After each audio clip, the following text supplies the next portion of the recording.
Boa tarde, meus queridos ouvintes. Que alegria estar com você nessa maravilhosa tarde. Obrigada pela sintonia. Hoje, 28 de maio de 2022, já estamos finalizando o mês de maio. Em Guaçucê são 14 horas e a Rádio JC Guaçucê levando até você uma programação de qualidade, onde você aprende, onde você canta, meu irmão, onde você reza por você, pela sua família e pede proteção para todos. Eu sou a Márcia Cândido e junto com José Rodrigues estaremos com você até às 15 horas em mais um programa Conhecendo a Igreja. Hoje estaremos falando sobre a Assunção de Nossa Senhora, dando continuidade aos programas anteriores. Estamos falando desse mês sobre os dogmas marianos. Espero que vocês estejam gostando e estejam aprendendo mais sobre a nossa advogada. E que Deus possa abençoar a nossa vida, que Ele possa estar indo em frente, nos guiando, nos protegendo e nos levando para longe de todo o mal que existe nesse mundo, né, meus irmãos? E que a gente possa ter sempre na nossa vida a fé. Nunca se esqueça, a fé é o alicerce da nossa vida. Tenhamos fé em Deus e na sua misericórdia. Então, invoquemos a Santíssima Trindade para permanecer conosco durante essa hora de programa. Em nome do Pai, do Filho e do Espírito Santo. Vinde, Espírito Santo, enchei os corações dos vossos fiéis e acendei neles o fogo do vosso amor. Enviai, Senhor, o vosso Espírito e tudo será criado e renovareis a face da terra. Oremos, ó Deus, que instruíste os corações dos vossos fiéis com as luzes do Espírito Santo. Fazer que apreciemos retamente todas as coisas segundo o mesmo Espírito e gozemos sempre de suas divinas consolações, por Jesus Cristo, nosso Senhor. Amém. Continue em sintonia, porque vem chegando aí o José Rodrigues para dar continuidade ao programa. Boa tarde, José. Boa tarde, Márcia. Boa tarde, amados irmãos e ouvintes da JC Rádio Guaçucê.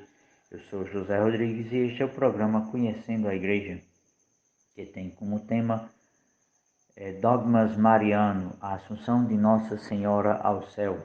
Como base para o programa de hoje temos o Catecismo da Igreja Católica, Manual da Peregrinação da Diocese de Crateús, textos retirados do site da editora Cleofas, dos sacerdotes do Sagrado Coração de Jesus, da comunidade Shalom, formação cançãonova.com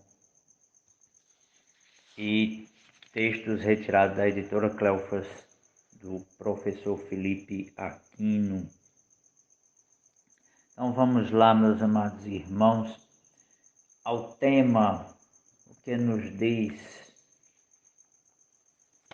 este dogma tão importante da Igreja.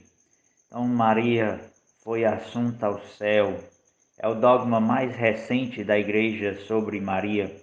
Veio como consciência da proclamação de que Maria é imaculada. Se ela não foi manchada pelo pecado, e o pecado é que gera a corrupção da carne, então é natural que seu corpo não poderia conhecer a corrupção. Biblicamente, esta verdade da fé está fundamentada no fato de a Virgem Maria aparecer sempre unida ao Divino Filho na obra da salvação da humanidade. Ela é, como mãe de Cristo e da Igreja, a figura da mulher gloriosa do Apocalipse, tipo da Igreja. E o Catecismo da Igreja Católica vem nos falar o seguinte, no parágrafo 966. Finalmente, a Imaculada Virgem, preservada imune de toda mancha da culpa original, terminado o curso da vida terrestre, foi assunta em corpo e alma à glória celeste, e porque mais plenamente estivesse conforme a seu Filho, Senhor dos senhores e vencedor do pecado e da morte, foi exaltada pelo Senhor como Rainha do Universo. A Assunção da Virgem Maria é uma participação singular da ressurreição de seu Filho e uma antecipação da ressurreição dos outros cristãos. Em vosso parto, guardastes a virgindade, em vossa dormição não deixastes o mundo, ó Mãe de Deus, foste juntar-vos à fonte da vida, vós que concebestes o Deus vivo, e por vossas orações livrareis nossas almas da morte. Então, meus amados irmãos, isso é o que nos diz o Catecismo da Igreja Católica, que como Maria não conheceu a mancha do pecado, o seu corpo também não conheceu a corrupção e não foi consumido pela terra, foi assunta de corpo e alma ao céu. Então, meus amados irmãos, hoje temos alguns comunicados, umas denúncias, duas denúncias e graves até.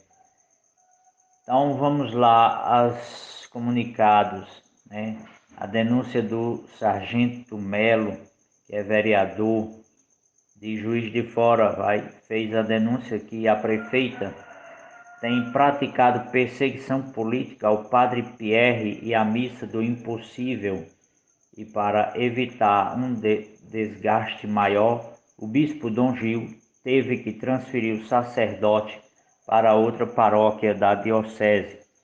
Então a prefeita, ela é de Juiz de Fora, ela é do PT, a senhora Margarida, e lá ela estava perseguindo este padre, o Padre Pierre, que declarou apoio ao candidato da oposição.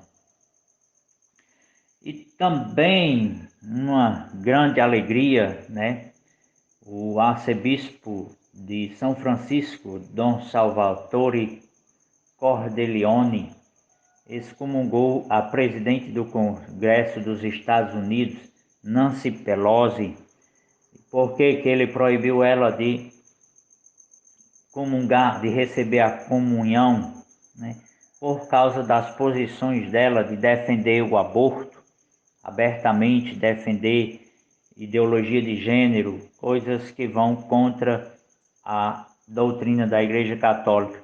E ela, como se declara católica, o bispo da sua diocese, o arcebispo, no caso, Salvatore Cordileone, um bispo corajoso, rezemos por ele, meus amados irmãos, que deve sofrer uma perseguição muito grande nos Estados Unidos. Lá está uma luta muito grande. A Suprema Corte quer derrubar o aborto, nos Estados Unidos, que lá é legalizado o aborto.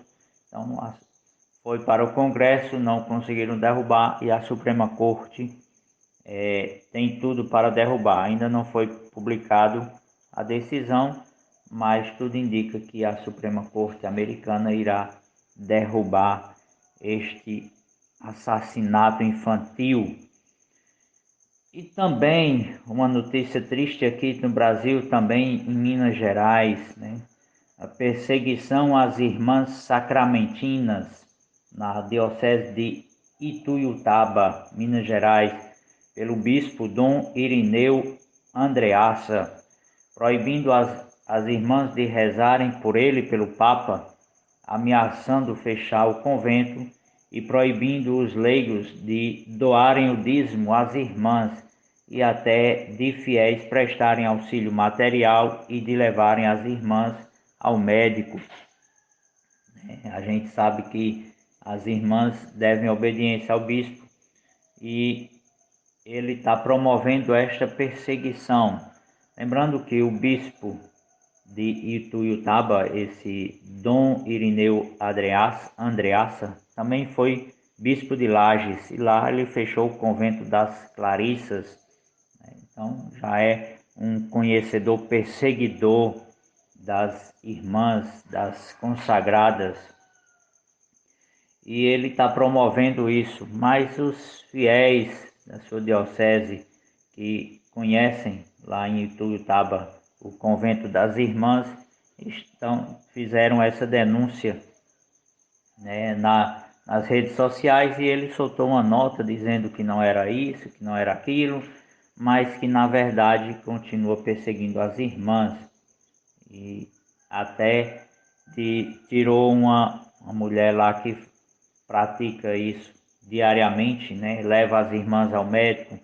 Isso porque o médico proibiu elas de tomarem a terceira dose da vacina da pira chinesa, e ele está promovendo essa perseguição toda por ordens médicas, porque a maioria lá são 6 irmãs e 5 tiveram complicações na segunda dose da vacina, e o médico pediu para que elas esperassem um pouco mais até se recuperarem desses problemas de saúde para tomar a terceira dose. E o bispo está perseguindo elas, né?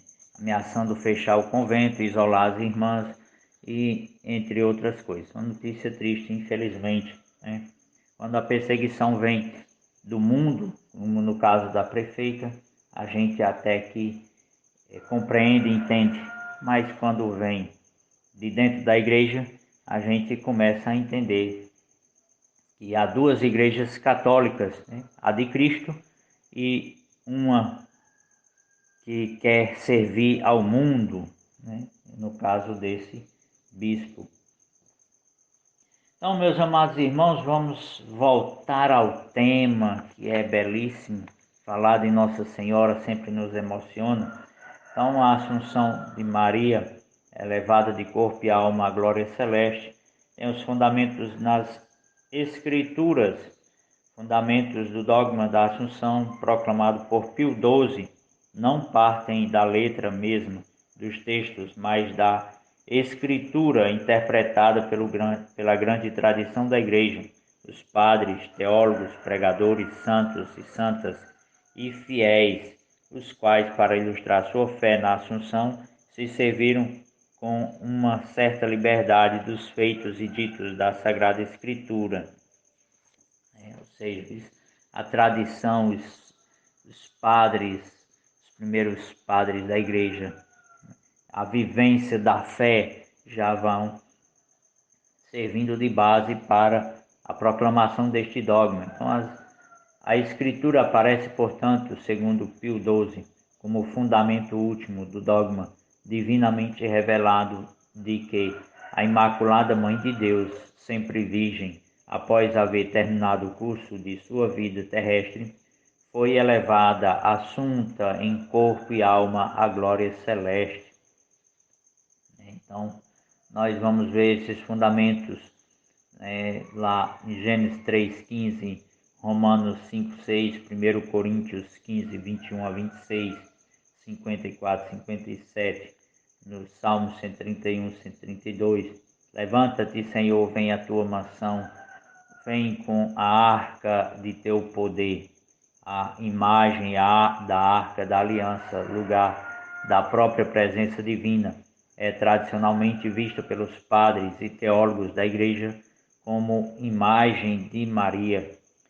Assim como a arca da aliança guardou a palavra, o verbo, a palavra de Deus, os mandamentos no templo de Moisés, Maria é esta arca da nova aliança que guardou o verbo encarnado no seu ventre.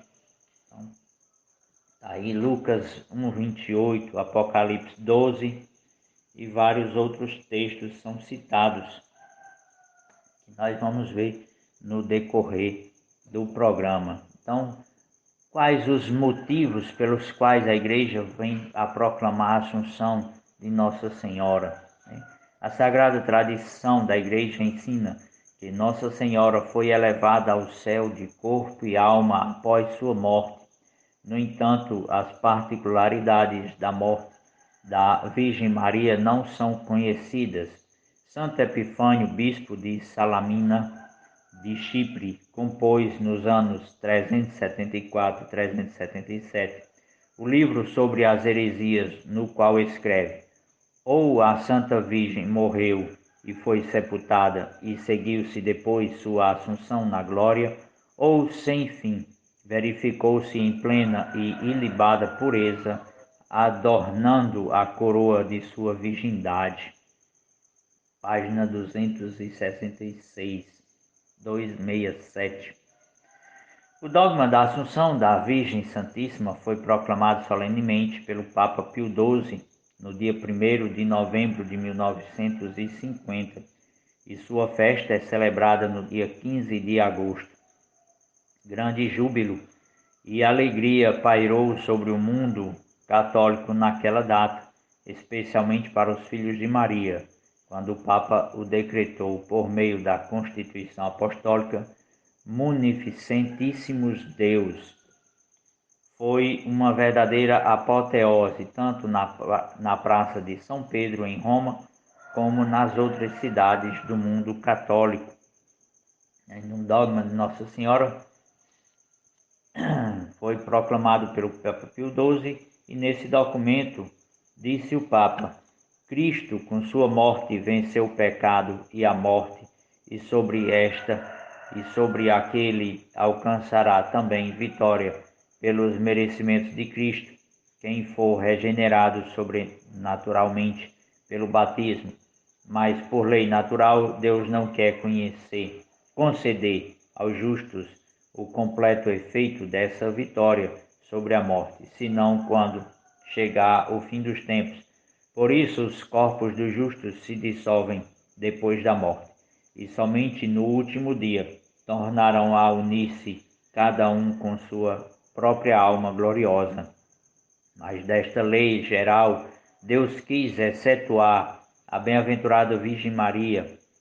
Ela, por um privilégio todo singular, venceu o pecado por sua imaculada conceição, não estando, por isso, sujeita à lei natural de ficar na corrupção do sepulcro. Não foi preciso que esperasse até o fim do mundo para obter a ressurreição do corpo.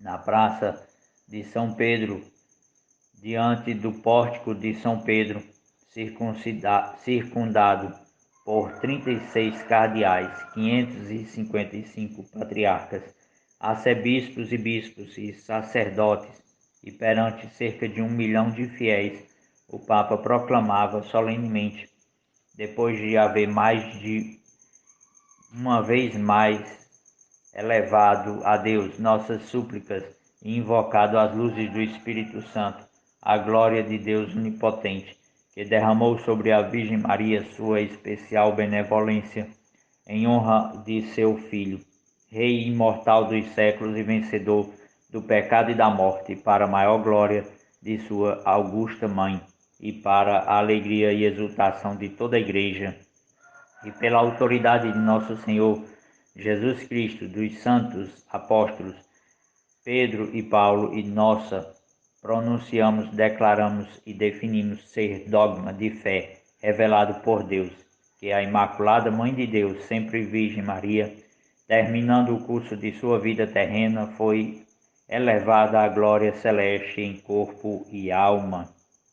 Então aí o padre vem, né, proclamando o dogma, né, para a alegria de toda a igreja. Então, mas por quê? Pela finalidade de todo cristão, é Cristo. Então, em virtude dos méritos de Cristo, é que ela recebeu este privilégio, por ser a mãe, sempre virgem e imaculada. Então, o Papa Paulo VI, na exortação apostólica Marialis Cultus, resume a importância desse dogma numa expressão cheia de densidade. A solenidade de 15 de agosto celebra a gloriosa Assunção de Maria ao céu, festa de seu destino de plenitude e de bem-aventurança, glorificação de sua alma imaculada e de seu corpo virginal, de sua perfeita configuração com Cristo ressuscitado. Assim, Maria participa da ressurreição e glorificação de Cristo. É preciso lembrar aqui que somente Jesus e Maria subiram ao céu de corpo e alma. Os santos estão lá apenas com suas almas, pois os corpos estão na terra, aguardando a ressurreição do último dia. Maria, ao contrário, foi elevada ao céu também com seu corpo já ressuscitado. É uma grande glória dela. A Sagrada Congregação para a Doutrina da Fé em uma instrução de 17 de maio de 1979, deixou bem claro à Igreja, ao expor a sorte do homem após a morte. Exclui qualquer explicação que tire o sentido da Assunção de Nossa Senhora naquilo que ela tem de único, ou seja, o fato de ser a glorificação corporal da Virgem Santíssima, uma antecipação da glorificação que está destinada a todos os outros eleitos.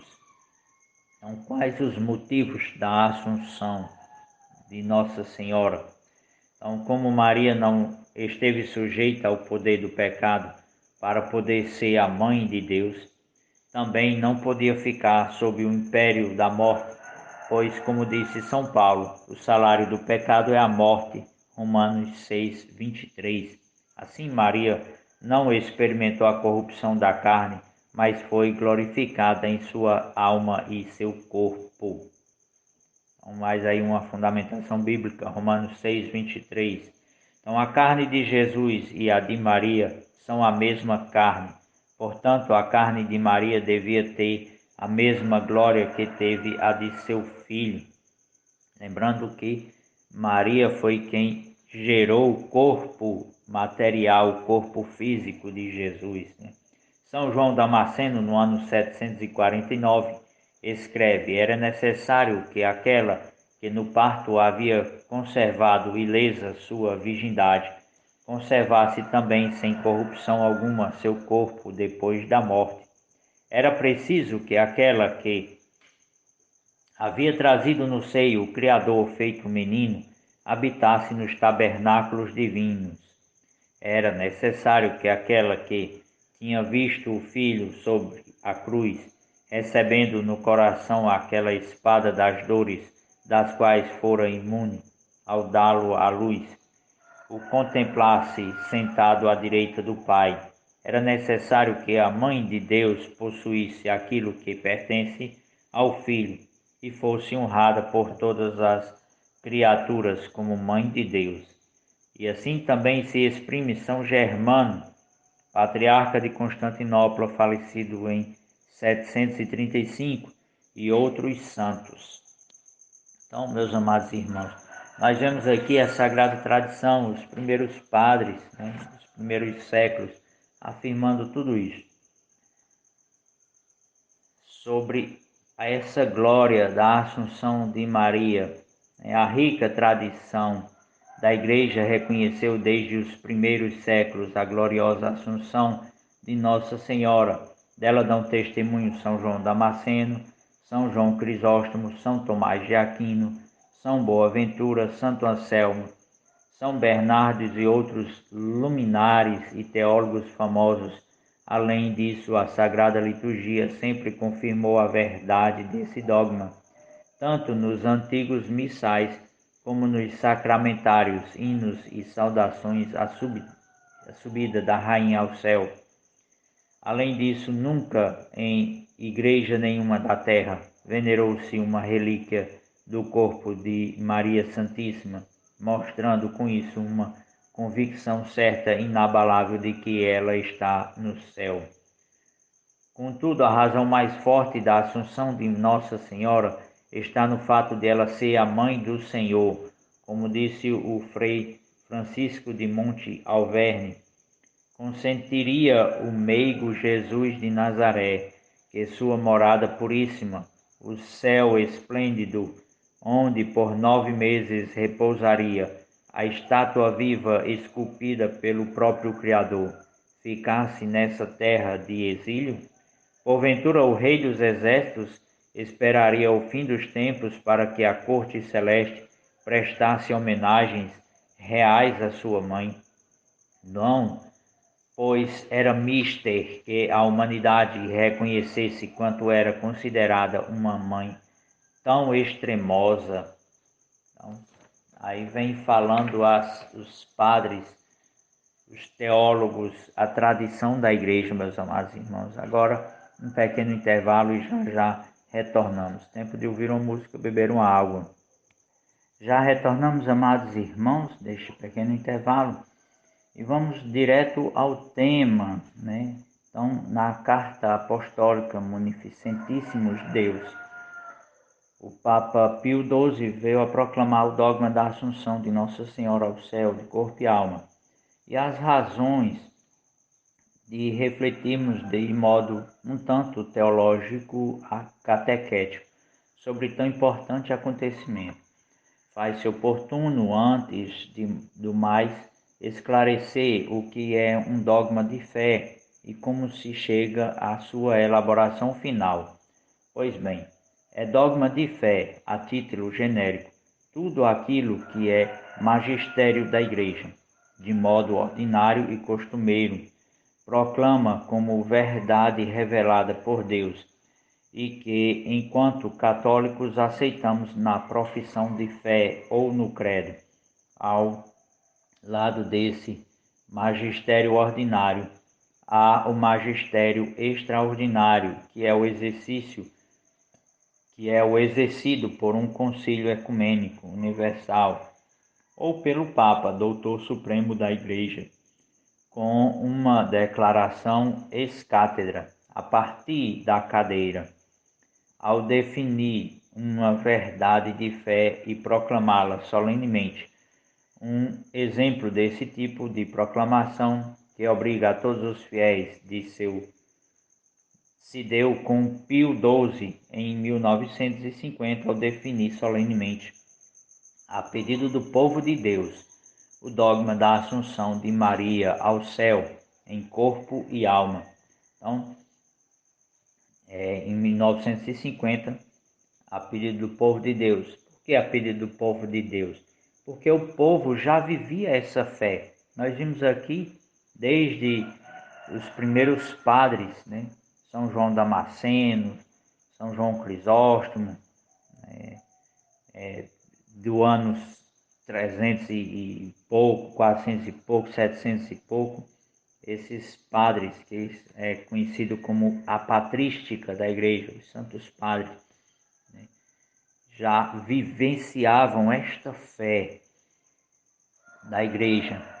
Então não é algo novo de agora, de 1950, não, é algo já vivido na Igreja. É essa a beleza da nossa Igreja, meus amados irmãos. É esta a beleza desta verdade de fé, deste dogma mariano. Então, no entanto, importa dizer, em contrário do que às vezes se fala de modo infundado, que a Igreja não cria ou inventa novos dogmas, pois ela não está acima, mas a serviço da Palavra de Deus.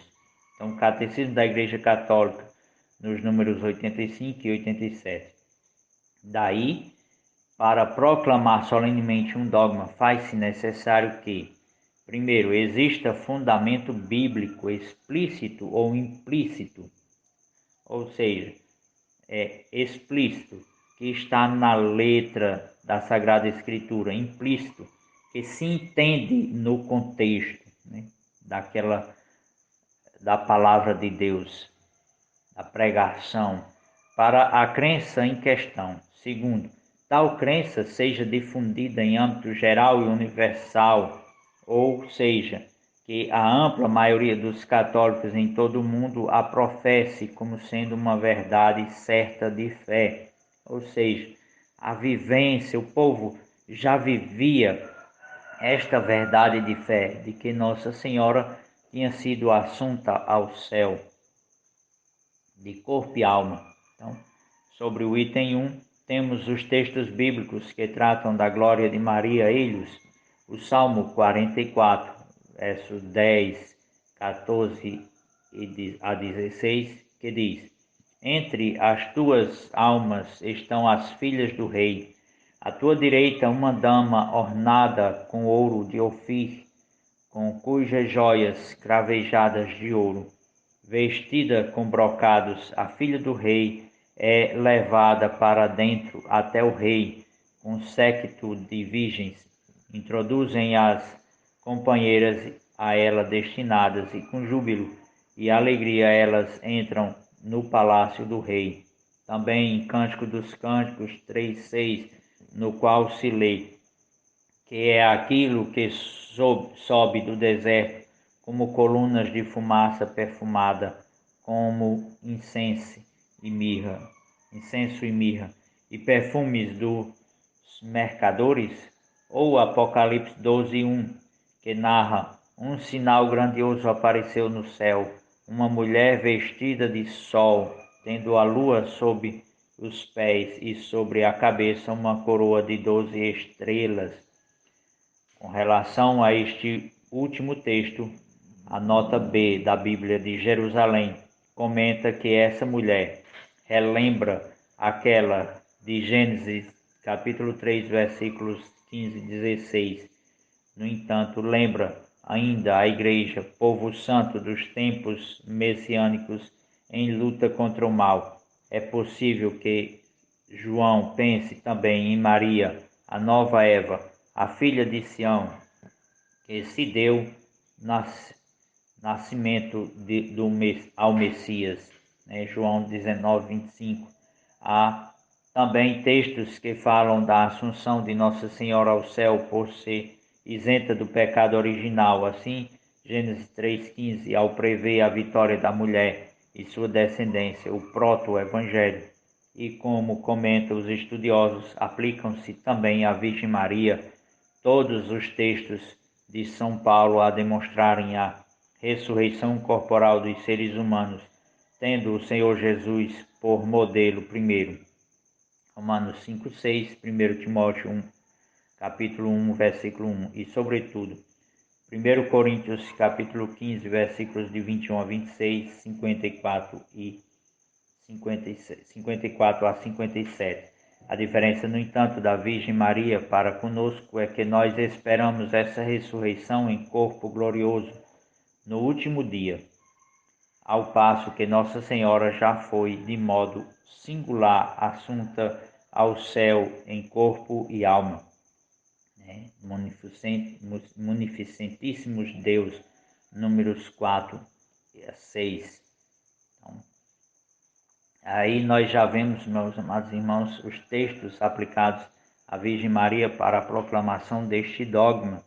E aqui falamos da Bíblia Jerusalém, que é uma Bíblia de estudo, elaborada para estudo, tem grandes notas de rodapé que vai explicando o texto bíblico. Sobre o item 2, vale a pena ler com vagar o que o Papa Pio XII apresenta na Constituição Apostólica, Munificentíssimos Deus, no parágrafo número 12 e 37, pois sustentam a fé da Igreja inteira, desde a antiquíssima data na assunção de Nossa Senhora ao céu em corpo e alma. Eis a regra do sensus fidei, ou seja, do senso da fé, conforme ensina São Vicente de Léris, 450, ao escrever: é, pois, sumamente necessário, ante as múltiplas e arrevessadas tortuosidades do erro, que a interpretação dos profetas e dos apóstolos se faça seguindo a pauta do sentir católico. Na Igreja Católica deve-se ter maior cuidado para manter aquilo em que se crê em todas as partes, sempre por todos. Isto é o verdadeiro e propriamente católico, segundo a ideia de universalidade, que se encerra na própria etimologia da palavra. Mas isto se conseguirá se nós seguimos a universalidade, a antiguidade e o consenso geral. Seguiremos a universalidade se confessamos como verdadeira e única fé a que a Igreja inteira professa em todo o mundo a antiguidade, se não nos separamos de nenhuma forma dos sentimentos que notoriamente proclamaram nossos santos predecessores e pais. O consenso geral, por último, se nesta mesma antiguidade abraçamos as definições e as doutrinas de todos, ou de quase todos os bispos e mestres. Comunitorium 2. Então, Aí nós vemos a fé da igreja já praticada desde muito tempo. Então, para entender o dogma da Assunção, né, são fatos mais importantes decorrentes da glorificação corporal de Maria. Ela encontra seu filho após a separação de sua morte de cruz e entra em união definitiva com ele. Maria não necessita mais de fé para conhecer Jesus, ela agora dispensa os obscuros e limitados símbolos terrestres e se encontra face a face com a divindade. Sua maternidade espiritual recebe seu último acabamento. Então vamos explicar melhor. Na Anunciação, desde a Anunciação, Maria recebera uma graça materna para com os homens, da qual recebeu os fundamentos na encarnação. Enquanto Cristo, ao encarnar, se tornava radicalmente cabeça dos homens, Maria se tornou sua mãe, fundamento de sua maternidade em relação a nós. Na cruz, Cristo tornou-se formalmente chefe da Igreja e Maria formalmente mãe desta, tanto que Cristo escolheu esta hora para proclamar sua missão materna, lá em João 19, versículos 25 e 27, onde ele vai nos entregar: Maria, eis aí teu filho. E ele vai dizer a João: eis aí a tua mãe. Então, em João, estamos representados como filhos de Maria, como igreja. 2. Em Pentecostes, o regime da graça entrou em vigor e Maria assumiu efetivamente sua maternidade, intercedendo pelos homens que havia amado com amor universal em seu Filho, embora os conhecesse indistintamente e não conhecesse claramente o poder e o efeito de sua intercessão. Então, Maria estava lá com os apóstolos, intercedendo pela graça do Paráclito, o prometido.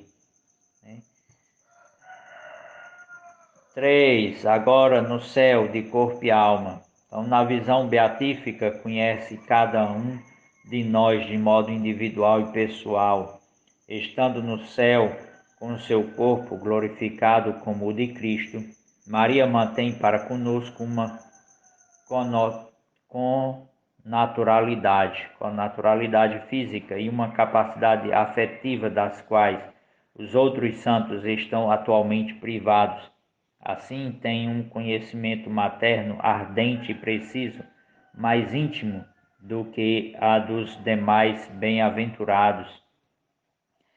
4. Atividade materna. Então, o conhecimento de Nossa Senhora tem de nós, que Nossa Senhora tem de nós, é perfeito porque procede da visão divina, mas ser mãe não é apenas conhecer, mas também agir, em que consiste, pois, a ação de Maria em favor de seus filhos. Consiste numa intercessão viva porque procede do amor. Ela não nos conhece com um sábio que registra friamente os fenômenos que vê, mas com desejos pela nossa salvação, desejos estes que coincidem com os de Deus e com o seu imenso amor por nós. Eficaz não porque Deus necessitasse dela, independentemente de sua vontade, já que Deus realmente não necessita de ninguém, mas porque Deus quis.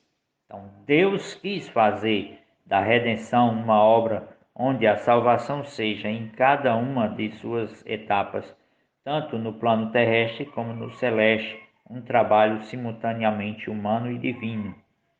Então, Deus quis. Deus se fez homem para salvar os homens.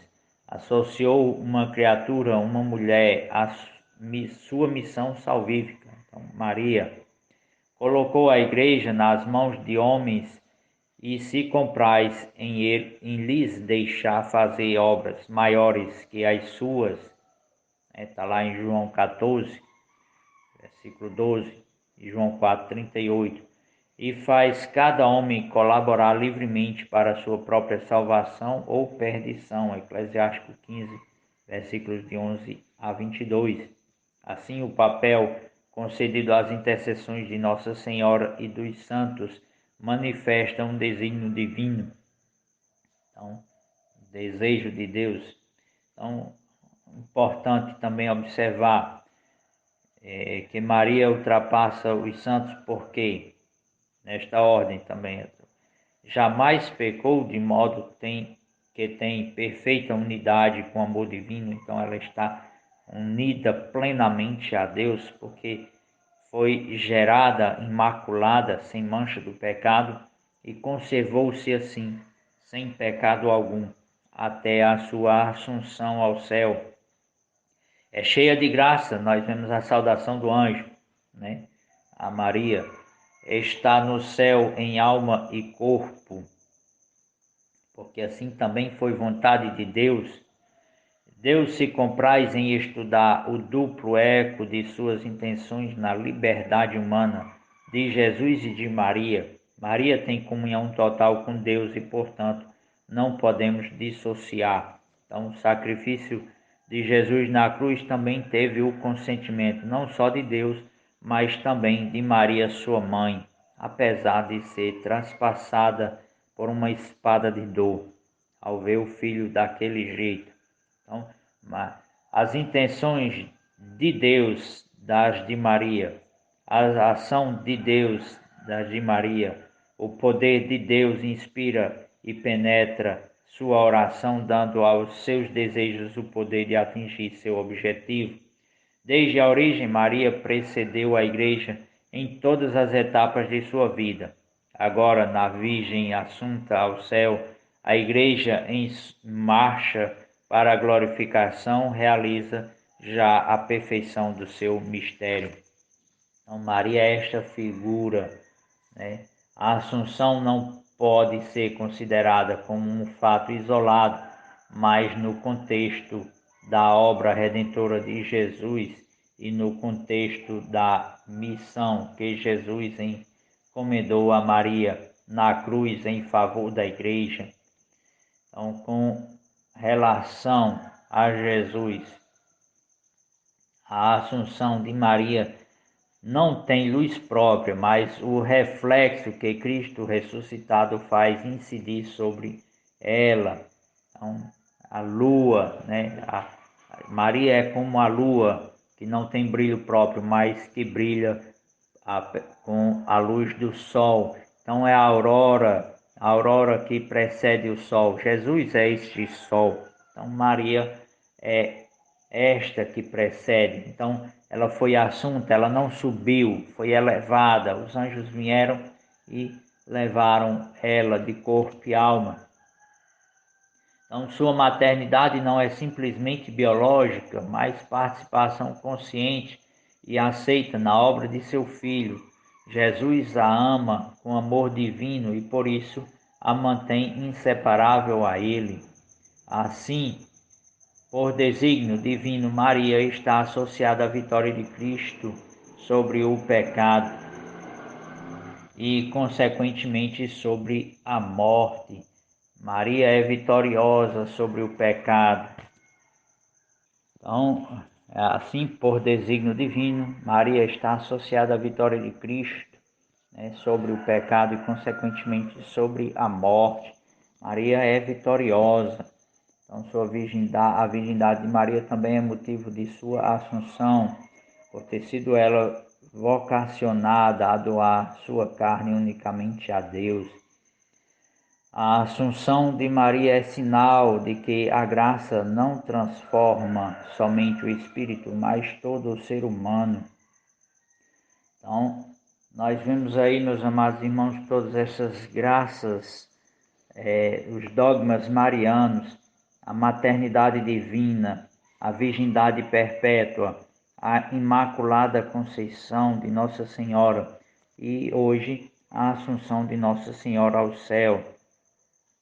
Então, são graças perenes da Igreja, vivenciada pelos cristãos, pela Igreja ao longo dos séculos, e assim proclamada pelo Papa Pio XII e por outros papas, os dogmas marianos e tantas outras verdades de fé. O Evangelho de hoje, de São João, capítulo 16, versículos de 23 a 28, nos diz o seguinte: naquele tempo disse Jesus aos seus discípulos: em verdade vos digo, se perdirdes ao Pai alguma coisa em meu nome, ele vos-lo dará. Até agora nada pedistes em meu nome. Pedi e recebereis, para que a vossa alegria seja completa. Disse-vos estas coisas em linguagem figurativa. Vem a hora em que não vos falarei mais em figuras, mas claramente vos falarei do Pai.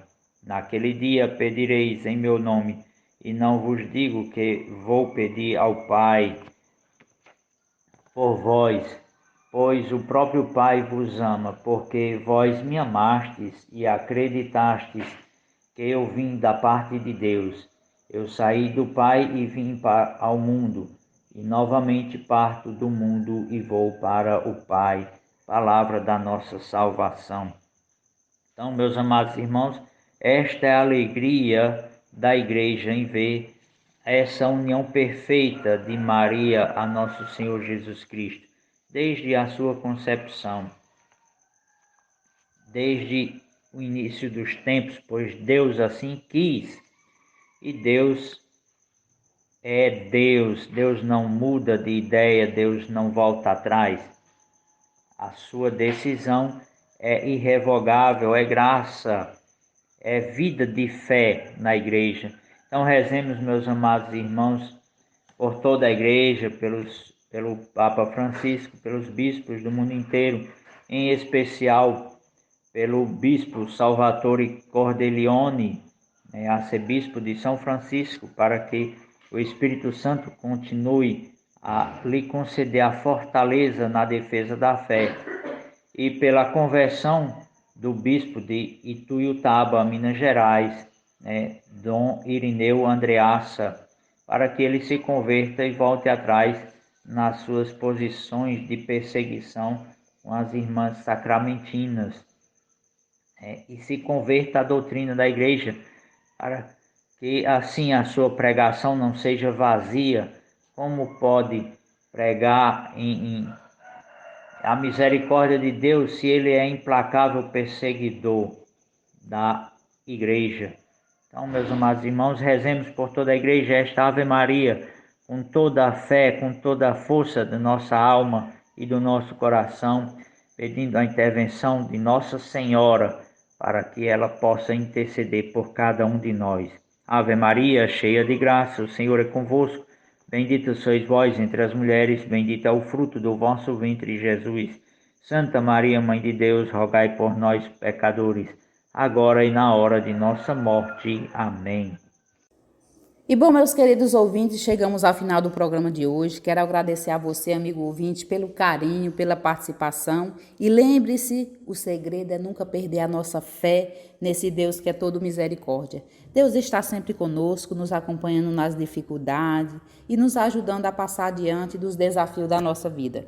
Que a gente tenha o coração cheio de humildade, de simplicidade e muito amor pelo nosso próximo. E Deus estará sempre conosco, né? E peçamos à Mãe de Jesus Cristo que interceda por todos nós. Então rezemos assim: a vossa proteção recorremos, ó Santa Mãe de Deus. Não desprezei as nossas súplicas em nossas necessidades, mas livrai-nos sempre de todos os perigos. Ó Virgem gloriosa e bendita, Senhora nossa, medianeira nossa, advogada nossa, com vosso Filho nos reconciliai, ao vosso Filho nos recomendai, ao vosso Filho nos apresentai. Rogai por nós, Santa Mãe de Deus, para que sejamos dignos das promessas de Cristo. Lembrai-vos, ó Puríssima Virgem Maria, que nunca se ouviu dizer que algum daqueles que a vós tem recorrido, implorado vossa assistência e invocado o vosso socorro, fosse por vós desamparado. Animado eu, com igual confiança, ó Virgem das Virgens, a vós, como mãe, recorro e venho a vós, e gemendo debaixo do peso dos meus pecados, me prostro aos vossos pés. Não desprezei as minhas súplicas, ó Mãe do Verbo encarnado, mas ouvi-as favoravelmente e dignai-vos atender-me. Amém. Um forte abraço a todos vocês e até no próximo sábado, se assim Deus nos permitir. Continue ligadinho porque vem aí Hora da Misericórdia com Padre Reginaldo Manzotti.